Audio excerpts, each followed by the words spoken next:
Assalamualaikum warahmatullahi wabarakatuh. Pada kesempatan kali ini saya Eki Mitani Sayanti dari Prodi Sistem Informasi Fakultas Teknologi Informasi Universitas Kyai Haji Abdullah Hasbullah Tambak Beras Jombang akan menjelaskan tentang tugas mata kuliah Artificial Intelligence. Penjelasan pertama tentang pentingnya Artificial Intelligence bagi kehidupan manusia. Yang kedua yakni tentang pengertian pintar, jenius, dan cerdas. Yang ketiga aplikasi-aplikasi komersial Artificial Intelligence. Yang keempat soft computing. Yang kelima permasalahan soft computing. Yang keenam pengertian high machine intelligence question. Penjelasan pertama tentang pentingnya Artificial Intelligence bagi kehidupan manusia. Peran Artificial Intelligence atau kecerdasan buatan telah mengalami perkembangan pesat. Umumnya orang percaya bahwa AI sebagai solusi penyelesaian masalah. AI memiliki karakteristik pada kemampuan sebagai sistem yang menerjemahkan kebutuhan, hingga ujungnya adalah teknologi ini dapat mengambil tindakan untuk mencapai tujuan baik. Contoh, meminimalisir kesalahan. Sebagai contoh yang dilakukan startup layanan aplikasi pembukaan uang. Aplikasi memudahkan pemilik mengetahui secara otomatis beberapa jumlah uang, stok barang, item paling laris terjual di tempat usahanya.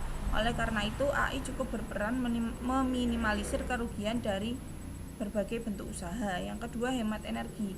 AI membantu perusahaan menekan biaya ongkos bahan bakar. Sebagai contoh yang dilakukan startup Specbend. Startup ini mengambil contoh penerapan aplikasi pada perusahaan batubara asal Indonesia. Perusahaan tersebut harus menghadapi permasalahan pada biaya operasional, yakni kurang efisiennya penggunaan bahan bakar kendaraan pengangkut. Yang ketiga, membantu kesehatan. Seiring perkembangan, maka AI bisa diandalkan dalam dunia kesehatan.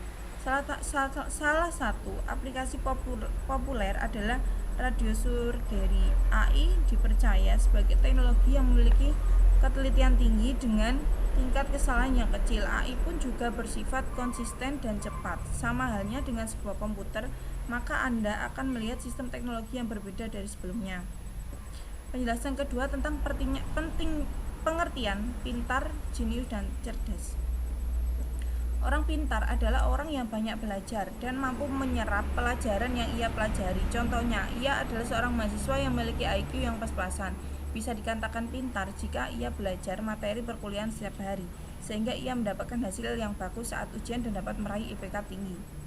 Orang cerdas adalah orang yang memiliki genetik bagus dengan IQ beragam dari rendah hingga tinggi. Contohnya, orang cerdas mampu menyelesaikan masalah meskipun tidak mengandalkan pedoman atau teori, karena ia memiliki sifat bawaan yang demikian. Orang jenius adalah orang yang dilahirkan dengan genetik yang bagus disertai dengan level IQ yang tinggi. Contohnya, dengan IQ yang tinggi yang ia miliki, pemikiran orang jenius sering dianggap tak masuk akal karena cara berpikirnya yang jauh ke depan dan tidak seperti orang kebanyakan. Pemikiran-pemikiran yang dihasilkan biasanya akan terbukti dan dapat diterima di waktu-waktu mendatang. Penjelasan yang ketiga tentang aplikasi-aplikasi komersial Artificial Intelligence. Yang pertama ada Siri, kedua Gmail, ketiga Netflix, keempat Sport TV, kelima Amazon, keenam Google Translate, yang ketujuh Google Maps. Penjelasan keempat tentang soft computing. Soft computing adalah kumpulan teknik-teknik perhitungan dalam ilmu komputer, intelijensia semu, machine learning, dan beberapa disiplin ilmu teknik lainnya yang berusaha untuk mempelajari, memodelkan, menganalisa fenomena yang sangat rumit untuk metode yang lebih komersial yang tidak memberikan biaya rendah, analisis, dan solusi lengkap. Soft computing berusaha untuk mengintegrasikan beberapa paradigma model perhitungan meliputi artificial neural network, fuzzy logic, dan genetic algorithm. Banyak contoh-contoh riset yang sekarang mulai mengimplementasikan soft computing seperti AC yang hanya hidup ketika AC tersebut merasakan adanya panas dan dari sensor, dan TV menggunakan ear recognition, di mana TV tersebut akan shutdown otomatis ketika yang menonton TV sudah memejamkan mata dan tertangkap sensor. Penjelasan kelima tentang permasalahan soft computing. Metode subcomputing menempati posisi yang menarik dalam perkembangan metode komputasi pemecahan masalah pada saat ini. Hal ini karena ditawarkan solusi yang menarik dan kemudahan implementasi dari metode ini untuk memecahkan masalah yang tadinya sangat sulit dipecahkan dengan komputer menggunakan metode komputasi konvensional. Dengan adanya toleransi terhadap impression, uncertainty, dan partial threat diharapkan akan dapat menciptakan suatu sistem yang cerdas atau intelligent system, handal, robust, mudah diproses atau dijalankan, tractability, dan membutuhkan biaya yang lebih murah atau low social cost. Di sekeliling kita terdapat banyak contoh dari berbagai masalah yang berkarakteristik demikian, antara lain bagaimana kita mampu berbagai macam corak tulisan tangan atau bahkan pada tulisan itu ada sebagian yang terhapus. Bagaimana membuat AC yang mengatur sendiri sunyi secara otomatis sehingga udara di dalam ruangan terasa nyaman. Bagaimana mengenali seseorang padahal tidak seluruh wajahnya dapat terlihat. Penjelasan yang ke-6 tentang pengertian Higg Machine Intelligence Quotient. Higg Machine Intelligence Quotient atau HMIQ suatu sistem yang mampu mengolah informasi seperti cara berpikir manusia, mempunyai kemampuan untuk menyelesaikan masalah non-linear dan tidak ada model matematisnya, serta dapat diimplementasikan dengan biaya rendah. Beberapa paper bidang ekonomi yang diselesaikan dengan pendekatan fuzzy, set, dan fisiologi. Sebagai contoh dalam bidang teknologi pemanfaatannya pada iklan mesin cuci dengan menggunakan teknologi fuzzy dan atau AC yang canggih dapat memberikan suasana nyaman dalam ruangan dan lain-lain. Permasalahan jaringan komputer, permasalahan bidang robotik, rumah cerdas, dan lain-lain di kemudian hari dapat diselesaikan dengan menggunakan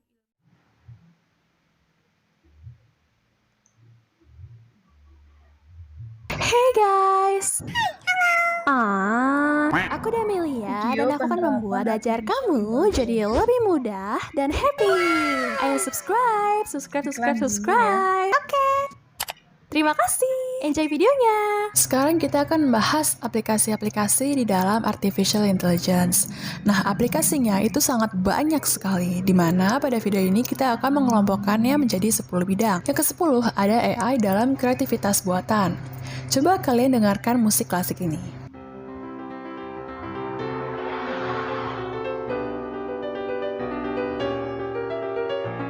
Potongan klip musik yang barusan Anda dengar itu dibuat oleh AI yang bernama MuseNet. MuseNet adalah Deep Neural Network yang dapat membuat komposisi musik berdurasi 4 menit dengan 10 instrumen yang berbeda dan dapat menggabungkan genre country dari Mozart hingga The Beatles. Selanjutnya ada Wordsmith, di mana Wordsmith adalah AI Natural Language Generation yang berupa software di mana dia bisa mengubah data menjadi narasi. Wordsmith merevolusi cara yang profesional dalam menulis menggunakan data. Wordsmith menghasilkan lebih dari 1 miliar cerita per tahun dan membantu industri berbasis data dalam proses penulisan. Yang ke-9, AI dalam media sosial. Facebook menggunakan machine learning dan deep learning untuk mendeteksi wajah kita dalam foto dan video yang diunggah, lalu menyarankan pihak pengguna untuk men-tag kita. Lalu Twitter menggunakan machine learning, deep learning, dan natural language processing untuk mengidentifikasi ujaran kebencian dan bahasa teoristik yang tengah marak di media sosial. Yang ke-8, AI dalam chatbots. Amazon Alexa adalah asisten virtual yang dikembangkan oleh Amazon dengan menggunakan speech recognition dan natural language processing. Amazon Alexa mampu berinteraksi, memutar musik,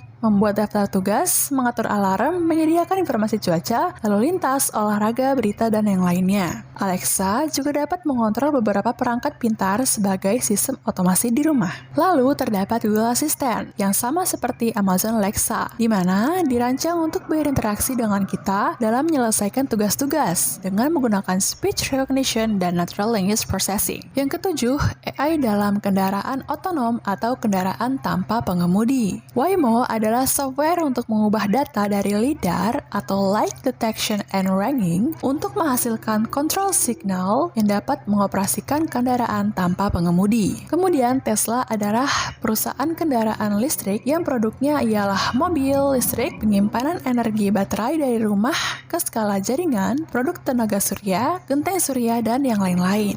Keenam, AI dalam eksplorasi ruang angkasa. Para astronom menggunakan AI untuk menyaring data yang bertahun-tahun dari teleskop Kepler untuk mengidentifikasi jarak ke 8 planet di tata surya kita. Selanjutnya ada Aegis. Aegis berada di planet Mars dan di atas kapal NASA saat ini. Aegis dikembangkan untuk menangani penargetan otonom kamera dan memilih apa yang diselidiki. Yang kelima, AI dalam game. AlphaGo adalah program pertama yang mampu mengalahkan pemain Go profesional juara dunia yaitu Lee Sedol. AlphaGo bisa dibilang pemain Go terkuat dalam sejarah. Lalu ada Fear. Fear merupakan game pertama yang menggunakan teknik GOAP atau Goal Oriented Action Planning dalam sistem AI-nya. GOAP adalah teknik yang memungkinkan untuk mengalahkan pemain. Yang keempat, AI dalam keuangan dan perbankan. Nomura Securities menggunakan AI untuk menganalisis pandangan dari pedagang saham yang berpengalaman. Kemudian, Bank HDFC menggunakan chatbot yaitu EVA atau Electronic Virtual Assistant. EVA dapat mempelajari pengetahuan dari ribuan sumber dan memberikan jawaban sederhana dalam waktu kurang dari 0,4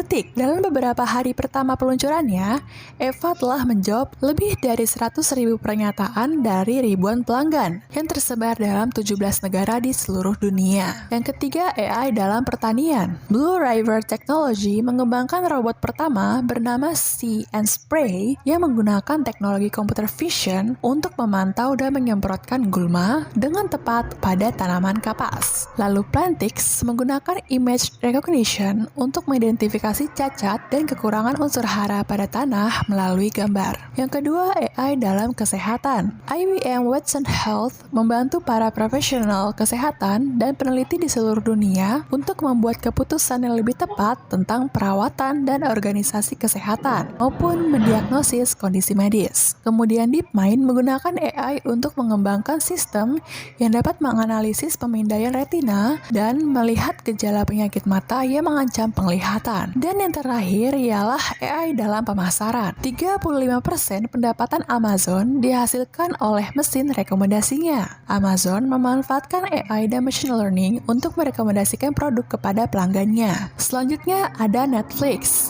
Lebih dari 75% tontonan Anda di Netflix itu direkomendasikan oleh kecerdasan buatan. Netflix menggunakan machine learning untuk membantu merekomendasikan film kepada penontonnya dari data apa sajakah yang pernah diklik oleh penontonnya, apa yang pernah ditonton, apa yang sering dicari, maupun genre apa yang sering ditonton. Sekian dulu aplikasi-aplikasi dalam Artificial Intelligence. Semoga ini bermanfaat. Wassalamualaikum.